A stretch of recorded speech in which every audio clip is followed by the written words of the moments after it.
এত নড়ে কেন? কালবিতমস্তং নমো সর্বতীর্থ ভগবান সর্বদেবী সমন্বিত মিমং ঘটং সমার্জং তিষ্ঠ দেবী গণেশ ওং সচন্দন গন্ধ পুষ্পাঞ্জলি নমঃ গণেশাদি পঞ্চদেবতাগণিভ্যো নমঃ আজ বলং পত্রশালং।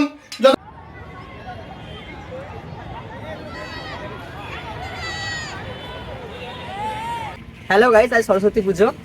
আমরা বেরিয়েছি ঘুরতে, আর ঘোরা মানে হচ্ছে খাওয়া দাওয়া। তা আমরা যাবো খেতে, মানে খাবার খেতে। কোনো রাস্তা শেষ হয়নি, যেতে অনেকক্ষণ লাগবে, প্রায় 5 কিলোমিটার। আমরা উঠে গেলাম কঙ্কালীতলা রোডে। কঙ্কালীতলা রোডের ওপরেই দোকানটা, ঠিক আদিত্যপুরের আগে।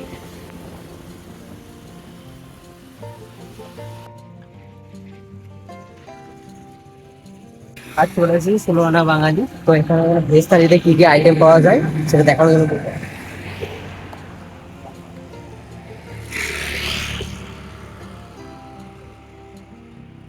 ঠিক আছে, চলো খাওয়া যাক এবার সবকিছু।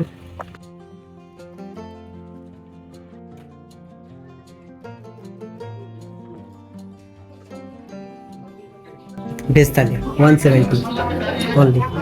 কাজটা অ্যাড করা যেতে পারে, এতগুলো অ্যাড আছে। একটা তার সাথে রাইস এক্সট্রা, আর কালিয়া ফিশ কালিয়া, কাতলা মাছ, কাতলা মাছের কালিয়া, বাস এক প্লেট। তো এক প্লেট, ঠিক আছে। ঠিক আছে। পুরো অ্যাম্বিয়েন্সটা খুবই সুন্দর, গ্রাম্য পরিবেশের মতো। এখানে এসে ট্রাই করে দেখুন। আমরা অর্ডার দেওয়া অনেকক্ষণ হয়ে গেছে, এখনো খাবার আসেনি। খিদেতে পেট চুই চুই করছে।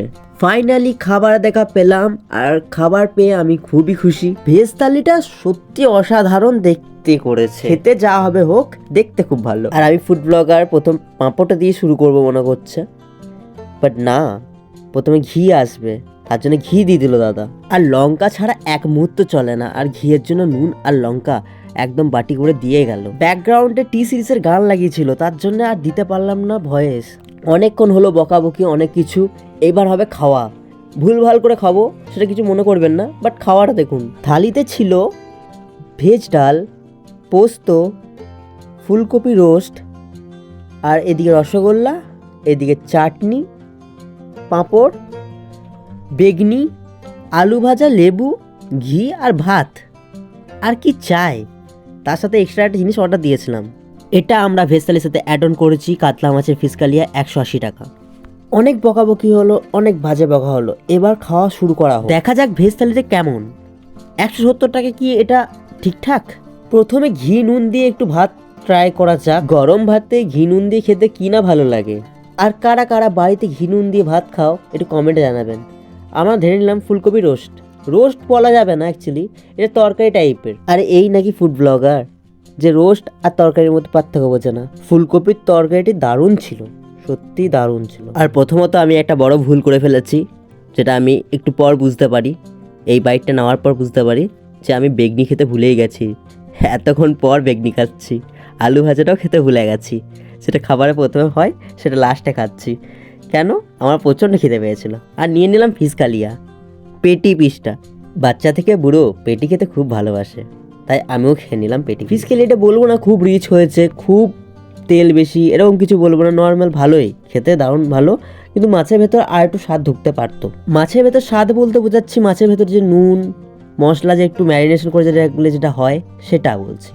মাছটা বেশ ফ্রেশ ছিল। আর এত খেতে খেতে ভিডিওগ্রাফার দেখে দেখে হাঁপিয়ে গেছে, তার জন্য আমিই নিলাম ভিডিও করতে। আর সত্যি করে প্লেটটা প্রথম থেকে নড়ছিল, প্রথম থেকে প্লেটটা নড়ছে।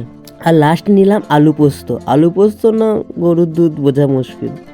খাবারগুলো একদমই রিচ ছিল না, ঝালও কম ছিল।